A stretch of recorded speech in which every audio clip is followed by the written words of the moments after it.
नमस्कार, टीवी 100 देख रहे हैं आप। मेरे यानी रोहित भामला के साथ स्वागत करता हूं आपका मेरे इस खास कार्यक्रम में। और कर लेते हैं इस वक्त की बड़ी खबर का। जम्मू कश्मीर के डोडा में एक और बड़ा आतंकी हमला हुआ है। जम्मू कश्मीर के डोडा में 4 जवान शहीद हुए हैं। आधी रात से सुरक्षा बलों और आतंकियों के बीच चल रही है ये मुठभेड़। इलाके में सर्च ऑपरेशन फिलहाल जारी है। वहीं अमरनाथ यात्रा पर हमला करने की रच रहे थे साजिश आतंकी। सेना ने किया है आतंकियों का मिशन फेल। जम्मू संभाग के डोडा जिले के धारी घोट यहां पर उतार बांदी इलाके के जंगलों में कई आतंकियों के छिपे होने की भी इस वक्त खबर सामने आ रही है। वहीं हमले में बात की जाए तो इलाके में आतंकियों के छिपे होने की खबर के बाद सेना ने जम्मू कश्मीर पुलिस और सीआरपीएफ के साथ मिलकर ऑपरेशन शुरू किया है। इसके बाद आतंकियों ने फायरिंग शुरू कर दी, तो वहीं जवाब में जवानों ने भी एक एनकाउंटर शुरू कर दिया है। सूत्रों के अनुसार इस मुठभेड़ में 4 जवान शहीद हुए हैं और कुछ जवानों के घायल होने की भी खबर है। और जम्मू कश्मीर पुलिस और भारतीय सेना के जवान ऑपरेशन में जुटे हुए हैं। इसी बीच डोडा पुलिस यहां पर हाईवे की भी पूरी तरह से हाई अलर्ट मोड पर कर दिया गया है और सुरक्षा बल पूरे इलाके में निगरानी बनाए हुए हैं। इसके साथ ही आने जाने वाली हर एक गाड़ी की चेकिंग की जा रही है। तो वहीं सेना की 16 कोर के अनुसार यहां पर डोडा के उत्तर में जंगल क्षेत्र में आतंकियों के छिपे होने की खुफिया जानकारी मिली थी। इसके बाद भारतीय सेना और जम्मू कश्मीर के जवानों ने एक संयुक्त अभियान शुरू किया और सोमवार रात करीब रात 9 बजे से ही सर्च अभियान जो है वो शुरू कर दिया गया। तो वहीं आतंकी अमरनाथ यात्रा को भी बाधित करने की योजना बना रहे थे। घुसपैठ की कोशिश कर रहे आतंकियों की अमरनाथ यात्रा को भी बाधित करने की योजना थी। मारे गए 3 आतंकी अत्यधिक प्रशिक्षित और यहां पर भारी हथियारों से लैस।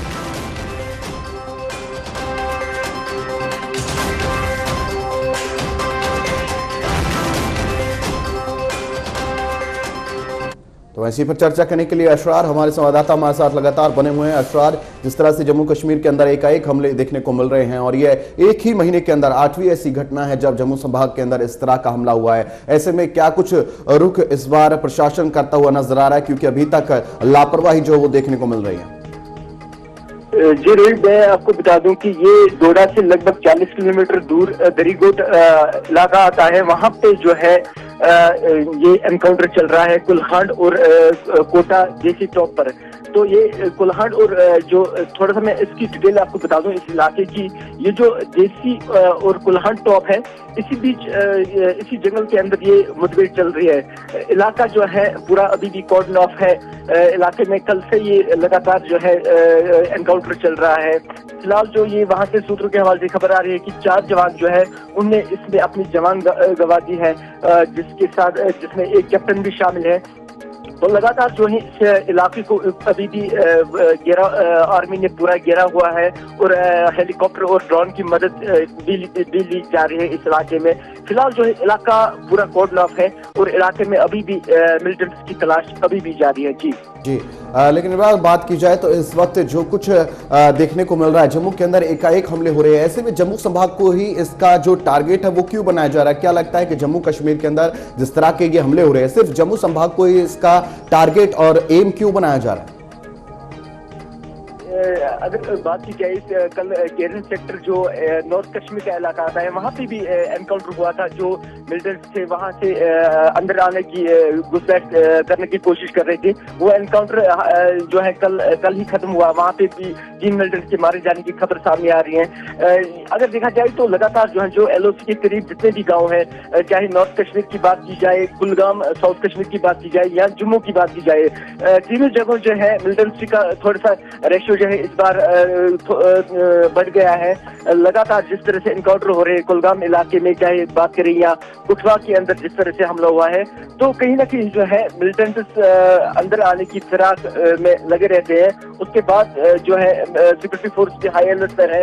हालांकि यहाँ से जितने भी नेशनल हाईवे हैं उनको फिलहाल जो है वहाँ पे तलाशी कार्रवाई अभी भी जारी है। जो भी आने जाने के रास्ते हैं वो बंद कर दिए गए हैं और फिलहाल जो है लगातार मिलिटेंट्स की तलाश इलाकों के अंदर अभी भी जारी है। जी चलिए, तमाम जानकारी के लिए बेहद शुक्रिया आपका।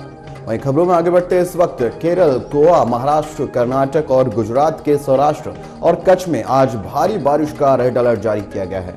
उत्तराखंड में 17, 18 और पूर्वी राजस्थान में 18, ओडिशा में 19 और आंध्र प्रदेश और तेलंगाना में 18 से 19 जुलाई को भारी बारिश को लेकर ऑरेंज अलर्ट जारी कर दिया गया है। वहीं उत्तर प्रदेश, उत्तराखंड से लेकर पूर्वोत्तर और महाराष्ट्र, केरल और कर्नाटक तक यहां पर झमाझम बारिश और बाढ़ के चलते नदियां उफान पर है। वहीं यूपी, गुजरात से लेकर बिहार और असम तक कई राज्यों में बाढ़ का कहर लगातार जारी है। इस बीच मौसम विभाग ने सोमवार को यूपी समेत 19 राज्यों में अगले 3 दिन भारी बारिश की चेतावनी दी है। वहीं मौसम विभाग ने उत्तर प्रदेश, जम्मू कश्मीर, हिमाचल प्रदेश, पंजाब, हरियाणा, चंडीगढ़, दिल्ली, बिहार, झारखंड, ओडिशा, पूर्वोत्तर और दक्षिण के राज्यों में भी भारी बारिश की चेतावनी जारी की है। बीते 24 घंटे में कई राज्यों में भारी बारिश हुई है। वहीं गुजरात के यहां पर वलसाड और नवसारी में घरों में भी कई फुट तक पानी घुस चुका है और केरल में के यहां पर देखा जाए तो 7 जिलों और कर्नाटक के उत्तर कन्नड़ जिले में भारी बारिश के चलते सोमवार को स्कूल, कॉलेज भी बंद रहे।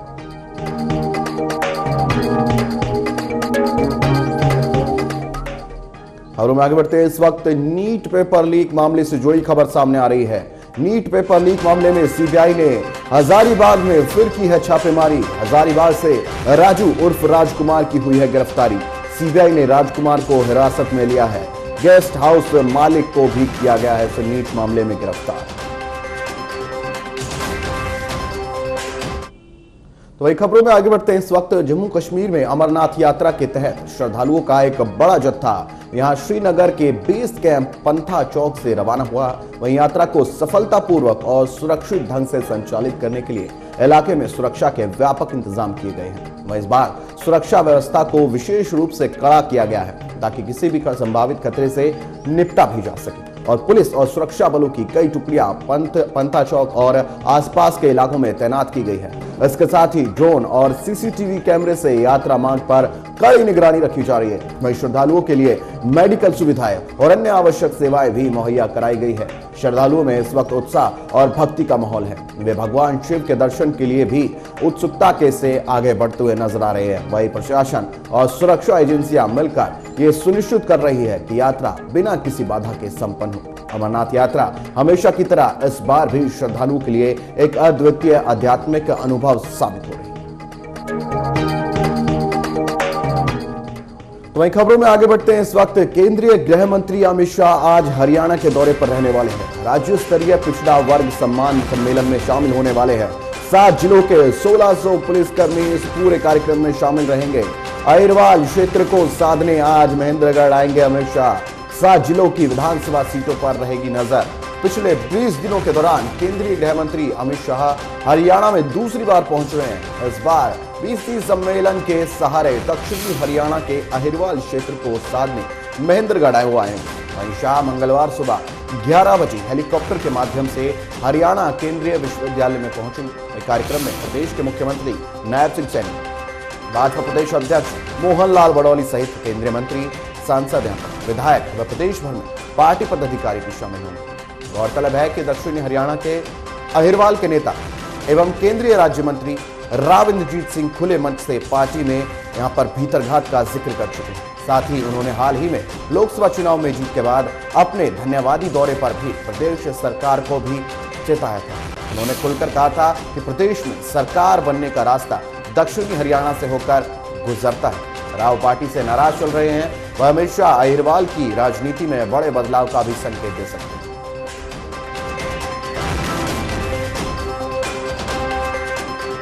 तो वहीं खबरों में आगे बढ़ते हैं। इस वक्त हिमाचल प्रदेश के मुख्यमंत्री सुखविंदर सिंह सुक्खू आज प्रधानमंत्री नरेंद्र मोदी से मुलाकात करेंगे। उन्होंने कहा है कि उन्हें केंद्रीय बजट से काफी उम्मीदें हैं और वो इस संबंध में अपनी बातें भी रखेंगे। इस मुलाकात के दौरान वे बीबीएमबी में हिमाचल को मिलने वाले यहाँ पर 4300 करोड़ का मामला भी उठाने वाले हैं। अभी तक हिमाचल को इसमें कुछ भी नहीं मिला है। हिमाचल में स्थापित बिजली परियोजनाओं से 12% रॉयल्टी का भी मामला प्रधानमंत्री नरेंद्र मोदी के समक्ष आज सुक्खू रखने वाले हैं। वहीं सीएम सुक्खू पीएम मोदी से करेंगे मुलाकात। बिजली परियोजनाएं समेत अन्य मुद्दों पर होनी है चर्चा।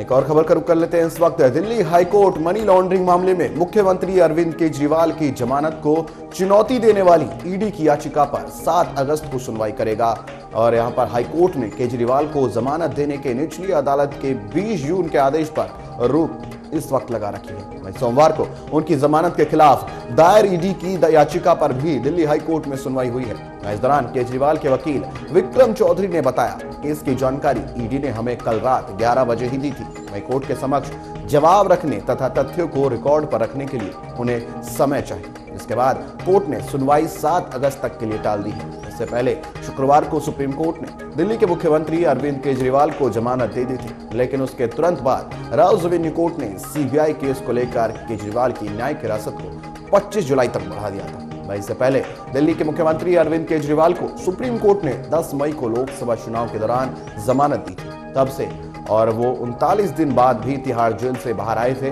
जिसके बाद उन्होंने देश भर में चुनाव प्रचार किया था। उसके बाद अदालती यहाँ पर आदेश के मुताबिक उन्होंने 2 जून को सरेंडर भी कर दिया था। केजरीवाल को 21 मार्च को ईडी ने दिल्ली शराब नीति से जुड़े मनी लॉन्ड्रिंग मामले में गिरफ्तार किया था। अभी जेल में ही रहेंगे केजरीवाल और ईडी की याचिका पर 7 अगस्त तक टली है इसमें।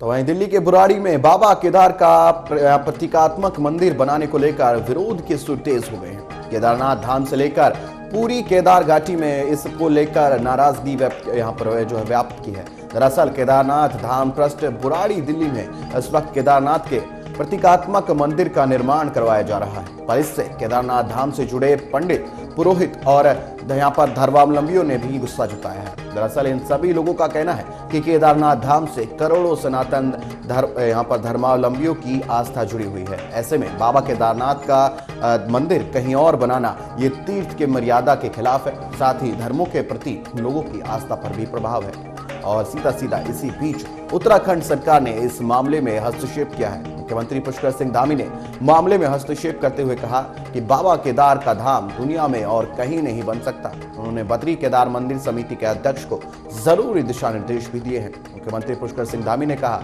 कि बाबा केदार के किसी भी नाम से कोई भी मंदिर बन जाए तो उससे धाम की महिमा पर कोई असर नहीं पड़ सकता। फिर भी यह आस्था से जुड़ा हुआ मामला है, इसलिए बद्री केदार मंदिर समिति को संबंधित लोगों से वार्ता कर यहाँ पर स्थिति स्पष्ट करने को कहा गया।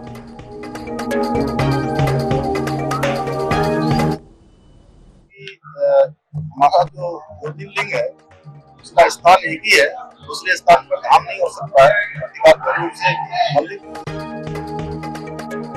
तो वहीं खबरों में आगे बढ़ते हैं, इस वक्त एक बड़ी खबर का रुख करेंगे। जागेश्वर धाम में पौराणिक श्रावणी मेला 2024 का होगा शुभारंभ। हरेला पर्व के अवसर पर पौधारोपण करेंगे सीएम धामी।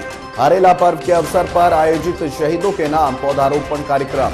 अयोध्या दर्शन हेतु जा रही है बाबा बौखनाथ जी महाराज की डोली, तो इस वक्त सीएम धामी दिखाएंगे हरी झंडी।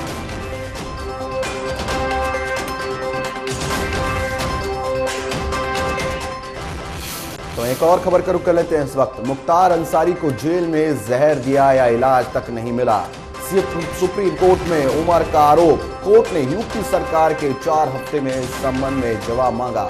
28 मार्च को कार्डियक अरेस्ट से हुआ था मुख्तार का निधन।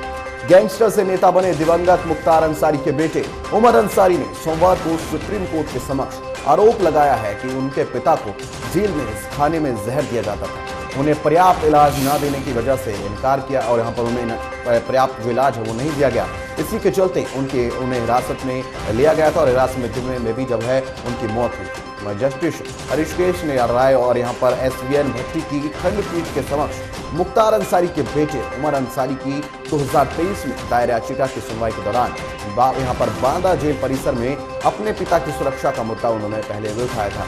वहीं मुठभेड़ जैसी स्थिति का दावा कर इस वक्त उमर अंसारी दावा कर भी चुके थे कि उनकी ओर से पेश वकील जो है कपिल सिब्बल ने आरोप लगाते हुए कहा था कि इस मामले में जांच होनी चाहिए, क्योंकि हमें जिस बात का डर था वही हो गया है। खंडपीठ ने सिब्बल से कहा है कि हम उन्हें वापस नहीं ला सकते हैं, आप ये अच्छी तरह समझते हैं। वहीं इस पर कपिल सिब्बल ने कहा कि इंसानों से इस देश में ऐसा यहाँ पर बर्ताव नहीं किया जा सकता है, बर्ताव इस तरह का नहीं हो सकता। उन्होंने ये भी कहा कि अपनी याचिका में मांग में संशोधन के लिए भी आवेदन वो करें।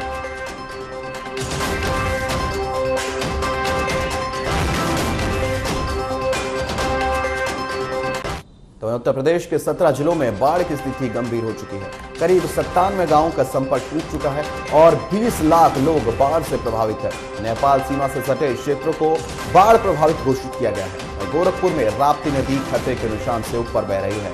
यहाँ सड़कों पर नावें चल रही है और मकानों की एक मंजिल पानी में डूब चुकी है। हरदोई में भी भारी बारिश के कारण लोगों के घरों में पानी घुटनों तक भर चुका है। वहीं 11 जिलों में भारी बारिश का अलर्ट भी जारी किया जा चुका है। 40 किलोमीटर प्रति घंटे की रफ्तार से हवा चलेगी और 26 जिलों में बिजली गिरने की संभावना भी है। पिछले 24 घंटों में केवल 7 मिलीमीटर बारिश हुई है। वहीं 1 जून से राज्य में सामान्य से 14% अधिक बारिश हुई है। 44 दिनों में 240 मिलीमीटर बारिश दर्ज की गई है, जबकि औसत 209 मिलीमीटर होता है। रविवार को यूपी के 50 जिलों में केवल 7 मिलीमीटर बारिश हुई। वहीं अगले 2 दिन में प्रतापगढ़ को छोड़कर सभी 74 जिलों में बारिश या बादल छाए रहने का कोई अलर्ट नहीं है। 18 जुलाई को 35 जिलों में बारिश की चेतावनी है। वहीं मौसम वैज्ञानिकों के अनुसार जुलाई के अंतिम सप्ताह में अच्छी बारिश होगी, लेकिन अगस्त में मानसून का ब्रेक हो सकता है। वहीं गोरखपुर में राप्ती नदी का जलस्तर लगातार बढ़ रहा है और ये खतरे के निशान से भी ऊपर बह रहा है। अभी तक 25 से अधिक गांव जलमग्न हो चुके हैं। वहीं बहरामपुर क्षेत्र सबसे अधिक प्रभावित है। बहरामपुर इलाके के ज्यादातर घरों में पानी भर गया है। लोग प्लास्टिक शीट बांधकर छतों पर रह रहे हैं। कई इलाकों में लोग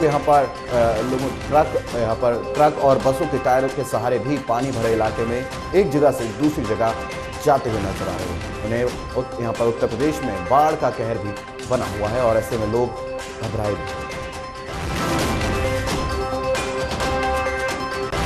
खबरों में आगे बढ़ते इस वक्त असम सीएम हिमंता बिस्वा शर्मा पहुंच रहे हैं दिल्ली। आज दिल्ली के रांची जाएंगे सीएम हिमंता बिस्वा शर्मा। संगठन की बैठक में शामिल होंगे सीएम हिमंता। बीजेपी बैठक की तैयारियों का लेंगे जायजा। 20 जुलाई को होगी बीजेपी कार्यसमिति की बैठक। तो असम के सीएम हिमंता बिस्वा शर्मा दिल्ली पहुंचे हैं। आज कार्य समिति की बैठक कुछ दिनों में होने वाली है। ऐसे में हिमंता बिस्वा शर्मा बैठक में शामिल होंगे और औपचारिक रूप से इस बैठक के अंदर शामिल होकर तमाम मुद्दों पर भी चर्चा करेंगे।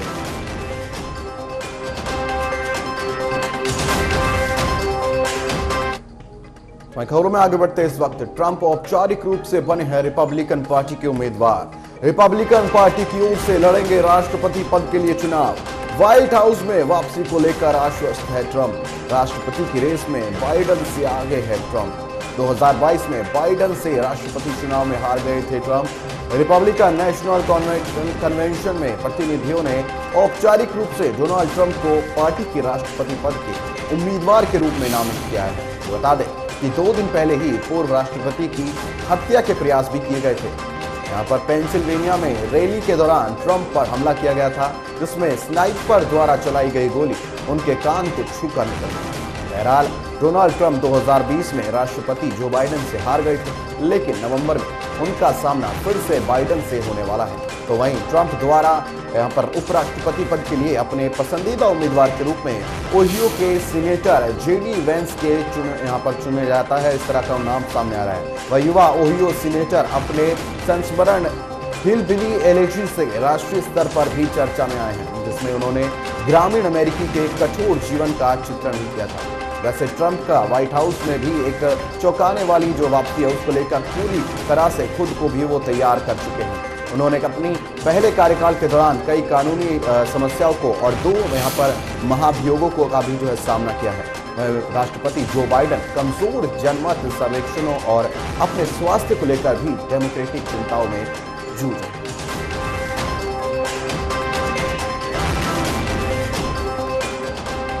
खबरों में आगे बढ़ते हैं इस वक्त सीआरपीएफ के ग्रुप सेंटर रामपुर में चल रही ट्रेडमैन की भर्ती परीक्षा के दौरान साल भर पकड़ा गया है। और इसके साथ ही अभ्यर्थी को भी हिरासत में लिया गया है और अभ्यर्थी से लगातार पूछताछ की जा रही है। दोनों ही फिरोजाबाद के रहने वाले बताए जा रहे हैं और दोनों को पुलिस के हवाले भी कर दिया गया है।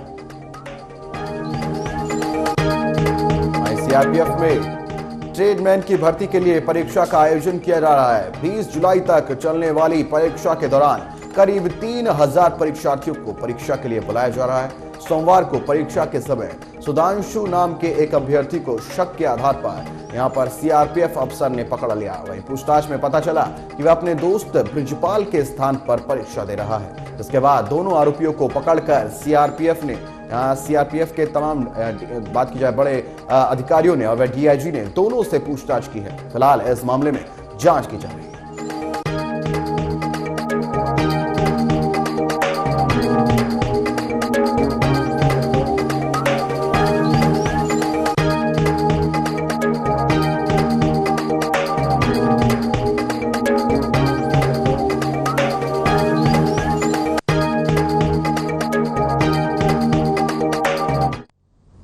पीलीभीत के जिलाधिकारी संजय सिंह और अमरिया के उप जिलाधिकारी अजीत प्रताप सिंह ने आज यहां पर रात्रि ग्राम पंचायत नगरिया कॉलोनी में बाढ़ से प्रभावित परिवारों को भी राहत सामग्री वितरित की है। आइए जानते हैं इस राहत कार्य के बारे में क्या कुछ रहा विस्तार से। रात्रि लगभग 10 बजे पीलीभीत जिलाधिकारी संजय सिंह और उप जिलाधिकारी अजीत प्रताप सिंह ने अमरिया तहसील क्षेत्र के ग्राम पंचायत नगरिया कॉलोनी का दौरा किया। वहां बाढ़ से पीड़ित परिवारों को राहत सामग्री वितरित की गई। इस राहत सामग्री में राशन किट, खाने पीने का सामान और रहने के लिए आवश्यक वस्त्र शामिल थे। राहत सामग्री पाकर पीड़ित परिवारों के चेहरे पर खुशी देखी गई। बाढ़ के कारण इन परिवारों को भारी कठिनाइयों का सामना करना पड़ा था, लेकिन प्रशासन द्वारा दी गई सहायता ने उनकी परेशानियों की कुछ हद तक कम कर दिया है। राहत सामग्री पाकर बच्चों और बुजुर्गों ने प्रशासन का आभार व्यक्त किया है। जनपद पीलीभीत में बाढ़ का प्रकोप अब नहीं के बराबर है। आबादी जहाँ थी वहाँ तो पानी एकदम से हट गया है। कहीं कहीं लो लाइंग एरियाज में अभी है। जो हमारी राहत किट थी वो करीब 11,500 वितरित की जानी थी, जिसमें 7,844 किटें वितरित कर दी गई हैं, जिससे करीब 50,000 लोगों को राहत मिल गई है। ग्राम पंचायत नगरिया कॉलोनी के निवासी बाढ़ से काफी प्रभावित हुए। कई घरों में पानी घुस जाने के कारण परिवारों को अपने घर छोड़ने पड़े थे। राहत सामग्री वितरण से इन परिवारों को कुछ राहत मिली है और वे अब सुरक्षित स्थानों पर रहने की व्यवस्था कर रहे हैं। जिलाधिकारी और उप जिलाधिकारी द्वारा राहत सामग्री वितरण के इस प्रयास की सराहना हो रही है। स्थानीय लोगों ने प्रशासन के इस कदम की प्रशंसा की और कहा कि इससे उन्हें इस कठिन समय में बहुत मदद मिली है। प्रशासन का यह प्रयास लोगों को हिम्मत देने और उनका समर्थन करने के लिए किया गया है। बाढ़ के कारण हुई तबाही के बाद अब प्रशासनिक टीमें क्षेत्र में सक्रिय हैं और प्रभावित परिवारों की हर संभव सहायता करने में जुटी है। राहत कार्य तेजी से चल रहा है और प्रशासन की कोशिश है कि सभी प्रभावित परिवारों को जल्द से जल्द मदद मिल सके। राहत सामग्री वितरण के दौरान जिलाधिकारी संजय सिंह और उप जिलाधिकारी अजीत प्रताप सिंह ने बाढ़ पीड़ितों की समस्याओं को सुना और उन्हें विश्वास दिलाया कि उनकी हर समस्या का समाधान किया जाएगा। उन्होंने कहा कि प्रशासन जनता के साथ है और इस मुश्किल घड़ी में हर संभव सहायता करेगा। तो यह थी आज की हमारी खास रिपोर्ट, जिसमें हमने आपको बताया कि कैसे पीलीभीत जिलाधिकारी संजय सिंह और अमरिया उप जिलाधिकारी अजीत प्रताप सिंह ने बाढ़ पीड़ित परिवारों को राहत सामग्री वितरित की। इस कठिन समय में प्रशासन की तत्परता और सहायता की यह कहानी आपको कैसी लगी, हमें जरूर बताएं। पीलीभीत से सदर के साथ हिमानी की रिपोर्ट। तो खबरों में आगे बढ़ते हैं। इस वक्त सीआरपीएफ के ग्रुप सेंटर रामपुर में चल रही ट्रेडमैन की भर्ती परीक्षा के दौरान साल्वर पकड़ा गया है। इसके साथ ही अभ्यर्थी को भी हिरासत में लिया गया है और अभ्यर्थी से लगातार पूछताछ भी की जा रही है। दोनों ही फिरोजाबाद के रहने वाले बताए जा रहे हैं। वहीं दोनों को पुलिस के हवाले भी कर दिया गया है। वहीं सीआरपीएफ में ट्रेडमैन की भर्ती के लिए परीक्षा का आयोजन किया जा रहा है। 20 जुलाई तक चलने वाली परीक्षा के दौरान करीब 3,000 परीक्षार्थियों को परीक्षा के लिए बुलाया जा रहा है। सोमवार को परीक्षा के समय सुधांशु नाम के एक अभ्यर्थी को शक के आधार पर सीआरपीएफ अफसर ने यहां पर पकड़ लिया। पूछताछ में पता चला कि वह अपने दोस्त ब्रिजपाल के स्थान पर परीक्षा दे रहा है। इसके बाद दोनों आरोपियों को पकड़कर सीआरपीएफ के डीआईजी दोनों से यहां पूछताछ भी की है। फिलहाल इस मामले में जांच की जा रही है। इसी पर देखिए हमारी खास। सीआरपीएफ में ट्रेडमैन की भर्ती के लिए परीक्षा का आयोजन किया जा रहा है। 20 जुलाई तक चलने वाली परीक्षा के दौरान करीब 3,000 परीक्षार्थियों को परीक्षा के लिए बुलाया जा रहा है। सोमवार को परीक्षा के समय सुधांशु नाम के एक अभ्यर्थी को शक के आधार पर सीआरपीएफ अफसर ने पकड़ लिया और पूछताछ में पता चला कि वह अपने दोस्त ब्रिजपाल के स्थान पर परीक्षा दे रहा है। जिसके बाद दोनों आरोपियों को पकड़कर सीआरपीएफ के डीआईजी ने दोनों से पूछताछ की। फिलहाल इस मामले में जांच की जा रही है। यूपी में लगातार सरकारी भर्ती के पेपर लीक होने के बाद से सरकार और सख्त हो गई है। परीक्षा के दौरान सख्ती बढ़ा दी गई है क्योंकि यूपी में कई सरकारी भर्ती के पेपर लीक हो चुके हैं, जो कि योगी सरकार के लिए चुनौती साबित हुए हैं। वहीं यूपी पुलिस और आरओ एआरओ की भर्ती रद्द करनी पड़ी। वही ट्रेडमैन परीक्षा को लेकर भी धांधली का मामला सामने आया है और ऐसे में यूपी सरकार अपनी साख बचाने के लिए क्या कुछ करती है, इस पर आगे योगी सरकार किस तरह से एक्शन लेती है हम आपको जरूर दिखाएंगे। फिलहाल इस खबर के लिए टीवी 100 से ब्यूरो की खास रिपोर्ट।